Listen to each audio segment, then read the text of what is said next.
Ladies and gentlemen, welcome back to our Lucha Underground Luchador Spotlight. If you've been following along, then you know a little bit more about Blue Demon Jr., Chavo Guerrero Jr., and of course Sexy Star. And today we are going to be covering the masked guy that we all know from Tough Enough 2011 that just so happens to be one of the most over baby faces in the company, known as being billed as from, what was it, John? From what was it, the long road or something like The that? open road. The open road. Son Yes. of Havoc. Yes. One of the most exciting Lucha Underground roster members I think you and I came across in season one. His ascension, in the eyes of the fans and just everything else was remarkable in the first Ascension? season. The Wasteland Ascension? But yeah, it's going to be really fun recapping his season and talking about where we think he's going to go for season two. Yeah, and I think that he's got one of the most interesting arcs heading into season two, if for no other reason, because he had one of the most interesting arcs in season one. Would you agree, John? I would agree with that, absolutely. I mean, you look at the relationships that he was involved in, how he started out as a person, how he grew as a performer throughout the season. Yeah, he definitely has one of the more interesting arcs that we speak of when we look at the whole Lucha Underground landscape. Absolutely. So let's get back and look at what he did in season one. He debuted in episode one as a pretty major heel. His opponent, Sexy Star. We talked about Sexy Star in our last episode. If you want to know more about her, go check that out.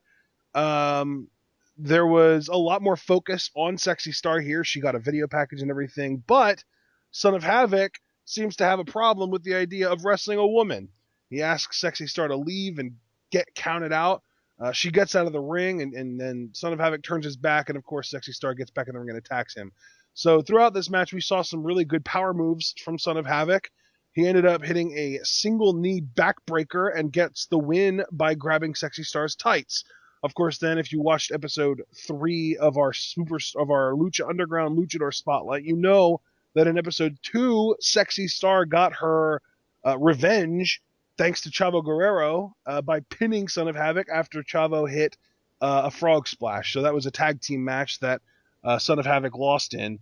But then in episode 5, he comes out with a female. So apparently he doesn't hate women. He just doesn't like the idea of wrestling them. Because here he comes out with Ivelisse, and this is before we really know that these two are an item. But his opponent, Mascarita Sagrada. So his first opponent was a female. His second opponent was a mini. Of course, he doesn't take it seriously at all.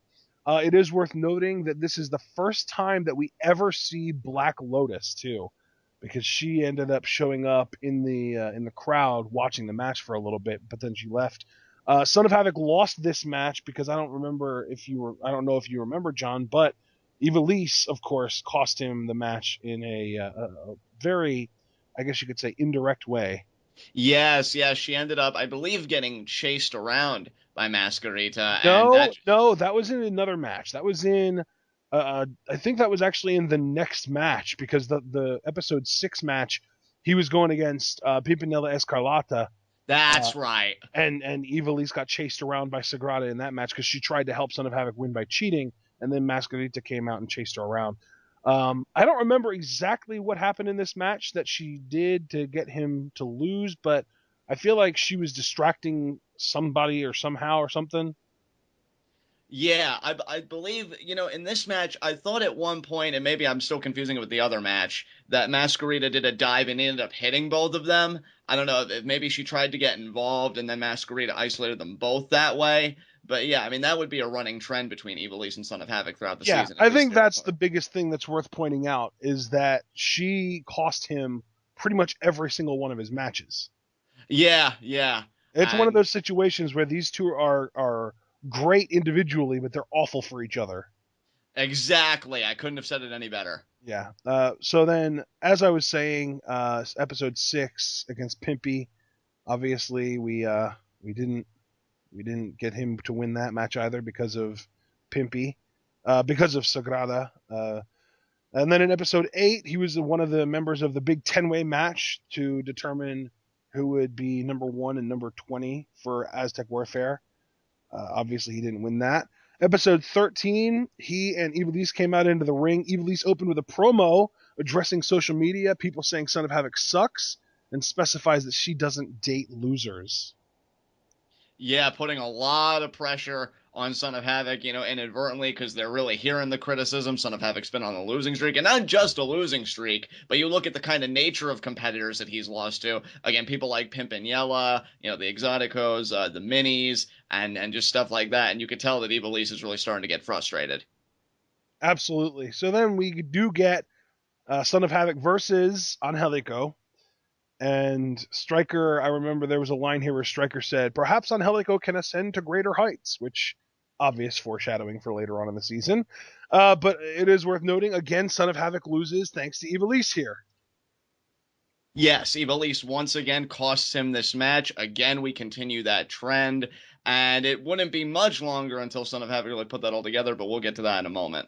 Yeah, so then the following episode, episode 14, before his match, he decided to dedicate his match to the baddest bitch in the building and the love of his life, Ivelisse.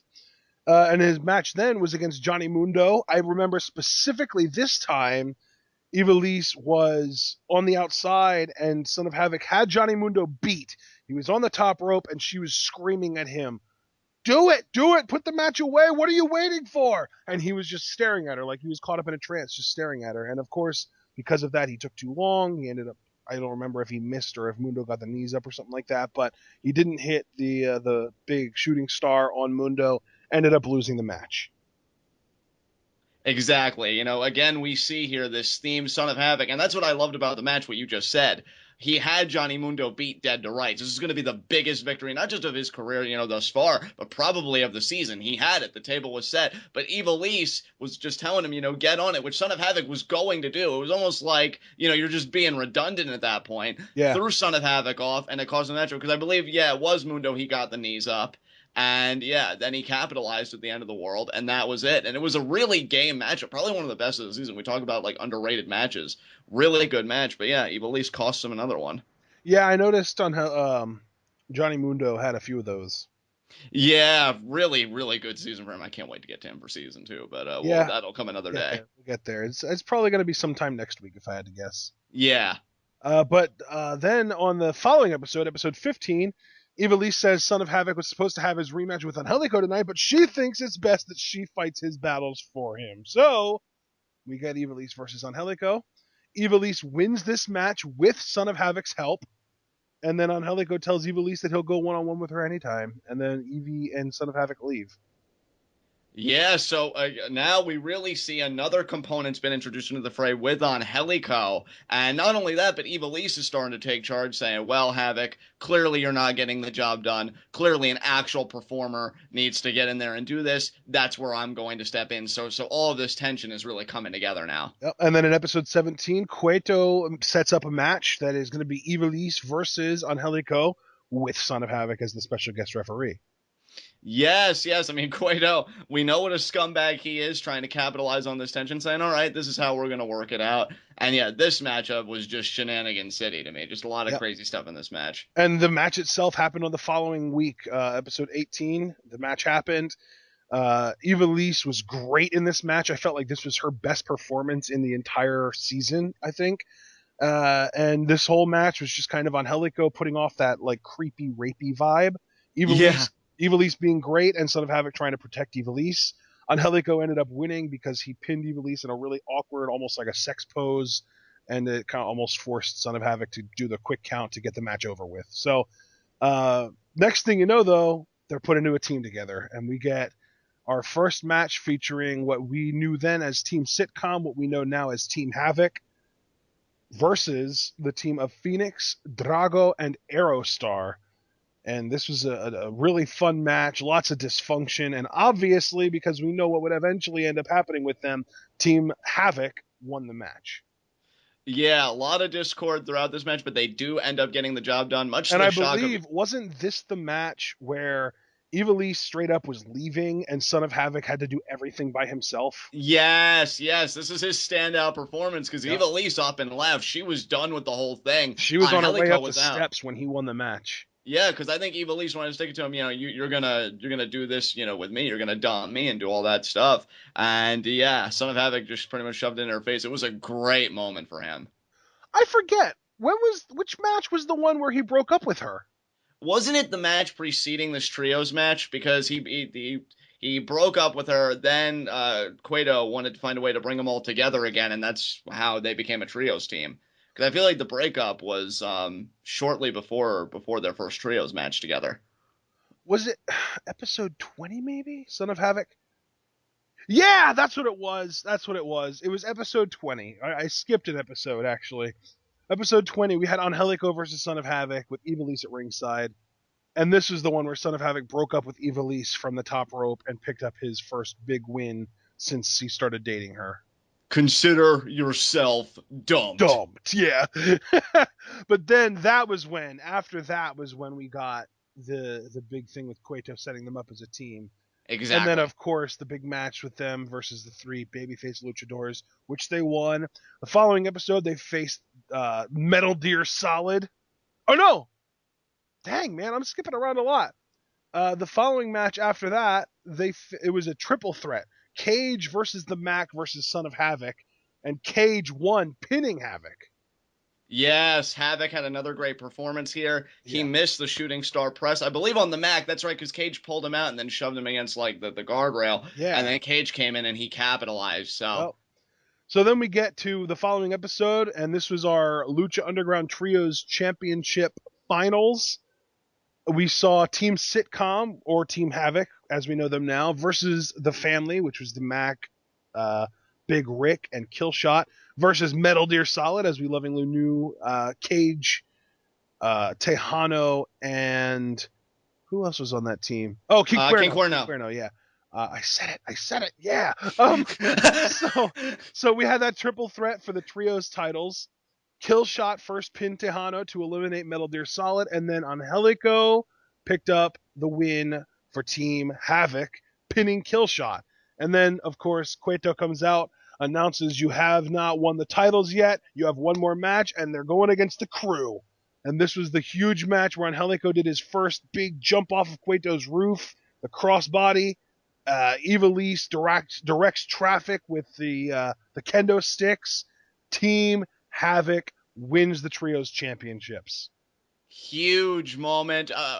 Probably one of the best moments in the first season. Yeah, I was going to say, I think this might have been the most iconic moment from season 1 of Lucha Underground. This was that defining moment where it's like, okay, this is what this company is about. Yeah, I would say that this moment is in the top 5 iconic moments, maybe even top 3, because I would say it's this, Mundo putting Patron through a window, which I honestly ranks even higher after this past Sunday. Thank you. I love that. And Grave Consequences are the. Yeah, I'm so glad you mentioned Grave Consequences because I was thinking the same thing. Oh my god, the ESPN right now. But yeah, dude, I mean, the atmosphere for this match is perfect. And even though, I mean, this is a Son of Havoc spotlight, and I think one of the best things he did in this match was the finish where he was part of that double dive.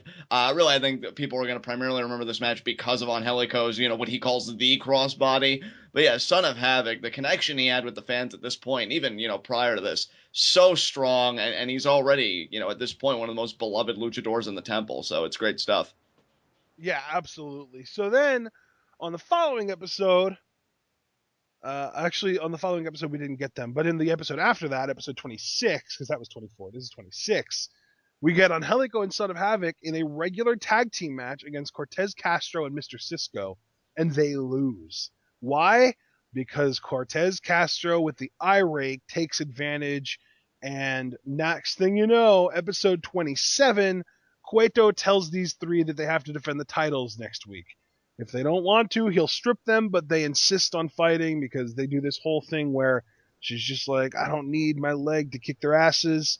And then Cueto's just like, yeah, but you're going to need your leg for this because it's going to be a ladder match. Again, that dick move, man. The Cueto special. So yeah, these guys, they still can't get on the same page. And then in episode 28, we got the ladder match for the titles. Team Havoc versus the Crew. This was an amazing match, so chaotic. These teams are crazy good together because there is a very consistent chemistry here where they just kind of beat up Ivelisse enough to get her so that she's out of the match for a while, and then they basically isolate Angelico somewhere up in the frickin' rafters, and then they triple team Son of Havoc. And the opposite effect is Ivelisse is consistently underestimated because she always finds a way to be a difference maker in these matches, even when she's injured. Angelico, no matter where you put him, he's going to find a way to jump off of it and hit you with it.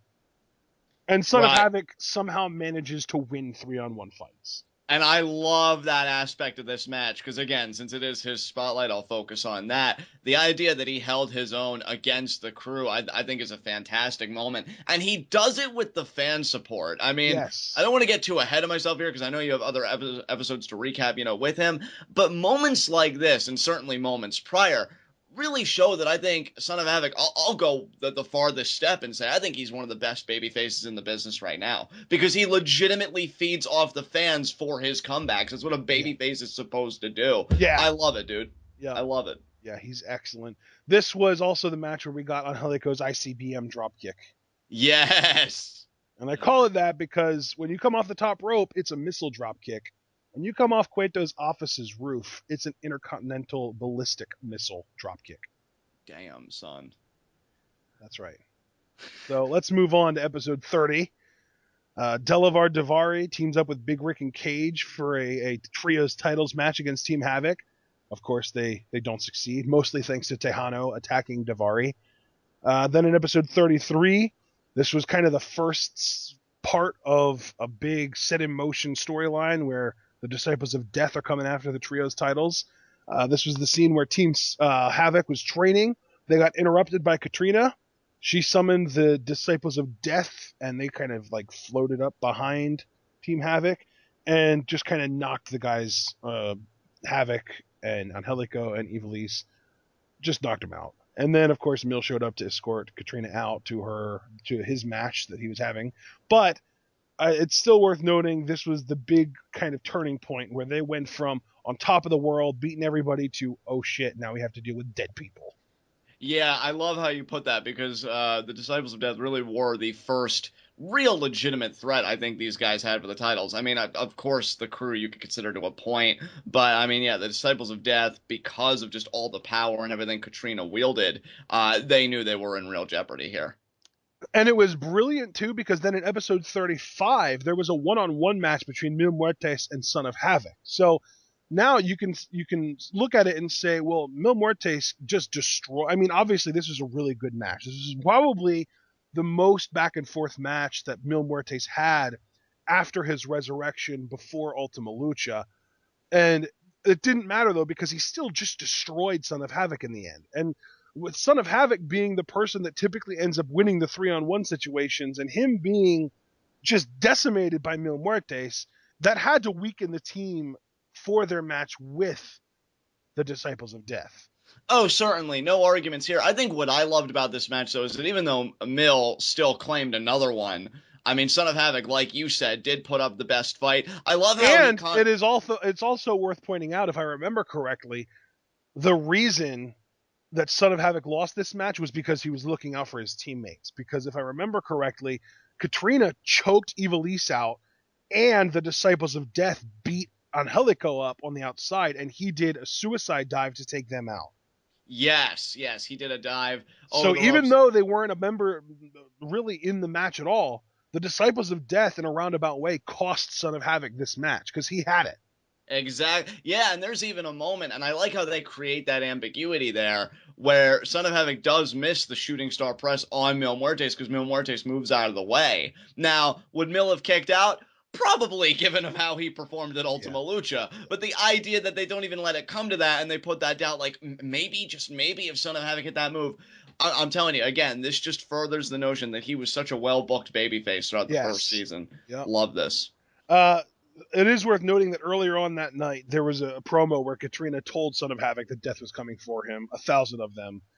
And then, of course, Ivelisse showed up and told her to back off. Katrina disappeared, and then she being Ivelisse kind of goes to swing at Katrina, but ends up falling on Son of Havoc, and then Angelico shows up and awkward situation because former couple and that kind of stuff.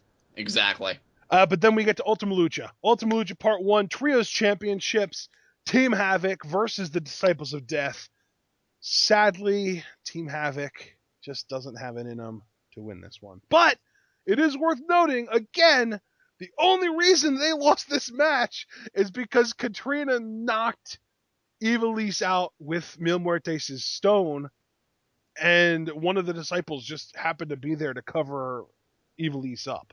Yeah, very opportunistic win here. Again, Katrina set the table. Very cheeky win here. If the ref would have seen that, it would have been a DQ. Exactly. So, yeah, Son of Havoc gets screwed out of the Trios Championship alongside his teammates. And, yeah, that pretty much is their Ultima Lucha experience. Absolutely. So now that we've been through the near 20 minutes worth of history, actually, it looks like over 20 minutes, good Lord, worth of history of Son of Havoc, let's talk about where we want him to go in Season 2 of Lucha Underground. And I'm going to be the first person to say it, John.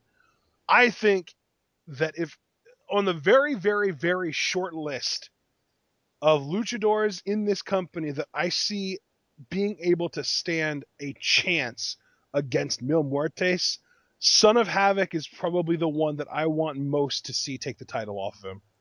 And you and I have similar thoughts, albeit in different paths, because I even told you in conversation this is going to be the easiest episode for me to date. Oh, good. So congratulations to all of you. You're not going to have to hear me stammer and stutter for 15 minutes trying to think of something. Son of Havoc is going to be my second ever Give to the Gods champion. So you're going to have a babyface win it off of Phoenix? No. He's going to win it when they do the match again, whether it be at Ultima Lucha 2. Oh, you think Phoenix is going to cash in before he loses the title and then Son of Havoc is going to win it? Yes, okay. Exactly. Gotcha. Exactly. So you have him winning an Aztec medallion? Yes, I do. I'm telling you guys, really looking at Son of Havoc's first season, especially, I mean, technically, if we're going to be technical, this is our third time looking at it, because we watched first season, then we did rewatch, and now we're doing this recap. He has been such a brilliantly booked babyface. I was giving conservative estimations for his world title win, third season, maybe even fourth season. I think he's ready now. I think if he stays on this trajectory this season, he is ready for that spot. But I still I never like to rush anything, Ashton, because my personal experience is when I see a guy that I like and they get rushed, sometimes it goes to pieces. I do kind of want to take my time. That's why I think the Gift of the Gods title is the perfect kind of rest stop, because you get it, you're in that picture, and you can still interact with other guys. I think Son of Havoc is perfect for that belt. In fact, I think that championship was made for performers like Son of Havoc. So I think he's going to have a real breakout season come January, and he's going to get in that world title picture, albeit in a different way. But I mean, you said you're hoping most that Son of Havoc can stand up to Mil Muertes. How do you get him there? What are your plans for Son of Havoc at Ultima Lucha 2? Okay, well, before I answer that, I do have a question that I want us both to give our opinions on. Okay. Do we think that Team Havoc will reunite and try and go after the trios titles, even if only once? Yes, one time. I see them doing it one time. I could even see it happening in episode 1 of season 2. I agree. Yeah, start or maybe because Cueto likes to market and advertise his fights, maybe they'll wait to do it and they'll just advertise it in episode 1 and they'll do it in episode 2. Yeah. He does like to promote his fights, so I could see that logic completely. But I think they're going to use their rematch. They're going to lose, and then they're going to go their separate ways. At least that's kind of what I'm hoping will happen. Now one more question. Okay. Assuming they go their separate ways, actually 2 more questions are going to stem off of this. Assuming they do go their separate ways, do Ivelisse and Son of Havoc stay together? You know what? I'm going to say no. Okay. I don't want them to. I agree with you. And then follow up, are we going to get a heel turn out of these 3? I think Angelico is going to go Rudo. Oh, you really do? See, I can't say too much about it because I have conflicting fantasy booking ideas for Angelico. So I guess for the one path that I'm on, he would go Rudo, yes. Okay. And I do have a feeling he will. So, and I think he'd be an amazing Rudo. Yeah, I agree. I 110% agree, yeah. All right, I can buy that. I could dig that. All right, now as far as what I would do with Havoc, I think that, honestly, I think that the best way to get him there would probably be through the Gift of the Gods. So maybe I agree with you, but I also feel like because of how well he did against Mil Muertes last season, I feel like they could have something where maybe like a non-title match that Son of Havoc doesn't necessarily win, but Mil Muertes has to cheat to win. And because Mil cheats, they end up giving Havoc a title shot. I could see that. I just feel like Son of Havoc is going to have one of those like Daniel Bryan, Chris Jericho moments where he wins the title and it's this huge explosion of people, and then Cueto comes out and he's like, no, no, no, no, no, no, that wasn't valid. Exactly. And then the temple just boos, and Son of Havoc still has to scratch and claw. Definitely, his second season shouldn't really deviate much from the first. There should still be a lot of struggle. I still I'm want going to him to tell you kind of. right now, John, I think that even though you want to really establish the Gift of the Gods championship as prestigious, I think it would be a terrible call for Phoenix to win the world title. Really? I really do. I don't think that Phoenix should win the world title, especially not from Mil Muertes. Because, I mean, first of all, we've established that Mil Muertes basically stole the power of 1,000 lives from Phoenix. Right. So why would somebody with the power of 1,000 lives and 1,000 deaths ever lose to somebody that just has the power of 1,000 lives? Yeah, that is a good point. That is an interesting point. And it's also worth noting that even though Phoenix beat Mil a few times before his resurrection, Mil obliterated Phoenix post-resurrection. Yeah. I Here's just can't buy Phoenix over Mil Muertes right now. here's my thing, and I'm glad you said right now, because why I would be okay with it is that, Mill and Phoenix, they do have that really rich story with each other. So in that sense, it makes sense. And two, I could see Phoenix, because he got obliterated. The great thing about Lucha Underground being, as you've said, because I've always kind of worked from that line of thinking ever since, a TV show about a wrestling promotion and having its own mythos, is that it can expand upon it whenever it feels the need to, so long as it's coherent and it makes sense. Right. I could see Phoenix coming into a new power that could make him stand up to Mil Muertes. I could see Phoenix growing stronger for some reason, either coming upon something or beating a certain opponent, and then saying, you know what, now I'm ready to cash in this Gift of the Gods title. Personally, I do feel like Phoenix is going to go all the way. He is going to be the one to beat Mil Muertes, but even if he doesn't, I think it would make the moment even sweeter for Son of Havoc, keeping focus, to be the babyface that nobody thought could, and to topple death. I think it would just be a great moment for the Temple, and a great moment just for the second season, whether you want to punctuate it with that or it's just something that happens maybe in the middle. But yeah, I think Son of Havoc, he's going to do amazing things this upcoming season, and I can't wait. Yeah. Yeah. I think Son of Havoc is probably on my top 5 list of who I'm looking most forward to seeing what they do in season 2. Completely agree. Because it's one of those things where he had so many matches in season 1, and every single one of them exceeded expectations. Yes, dude. So, He's a phenomenal performer. I mean, he and and really is. and I also wanted to kind of bring up, like, if I were to make a list of who all I thought stood a chance against Mil Muertes, Son of Havoc would be on there. Phoenix wouldn't. I would say Son of Havoc. I would say, Pentagon. I would say Cage. I would say Matanza if he decides to actually wrestle this season. And I honestly don't know if I could say anyone else. Maybe with the proper push, Big Rick. I could see that. Yeah. And again, maybe again with the proper push, maybe Drago. Drago would be interesting. I mean, he got killed by Mil Muertes though in that one match, and that's why, yeah, you really got to emphasize proper push in that case. Yeah, but again, they both kind of went through transformations after that. That is true. That is true. Because Mil had his resurrection, but then, I mean, Drago also had a little bit of a resurrection of his own. Yeah, he did. And plus, he reintroduced, or not he never had it before. He introduced the mist to his arsenal, and that's an equalizer. Exactly. So yeah, that is a good point. But I like that Son of Havoc's on your list because I can agree. That's just the type of babyface he is to me, that he could Yeah. topple Yep. even the fiercest of mountains, and it doesn't get any more fierce than Mil Muertes. So, yeah, I have a Son of Havoc, Gift of the Gods, hands down. Like I said, easiest fantasy booking we've done since this season started for me. I like So, that. yeah. You know what? I was really hesitant at first because I don't know if I like the idea of him winning a mid card title in between the trios titles and his world title run. But the more we talk about it, the more I feel like that is definitely the right way to go about it. So I'm going to sign on to your fantasy booking and make it the easiest one that I've done so far too. Woo! I got nothing else to say about Son of Havoc, though, brother. I'm good, Well, unless you're I going tell to you what, introduce. man, if you've got nothing else to say, I'm going to let the people know right now who our next spotlight is going to be on.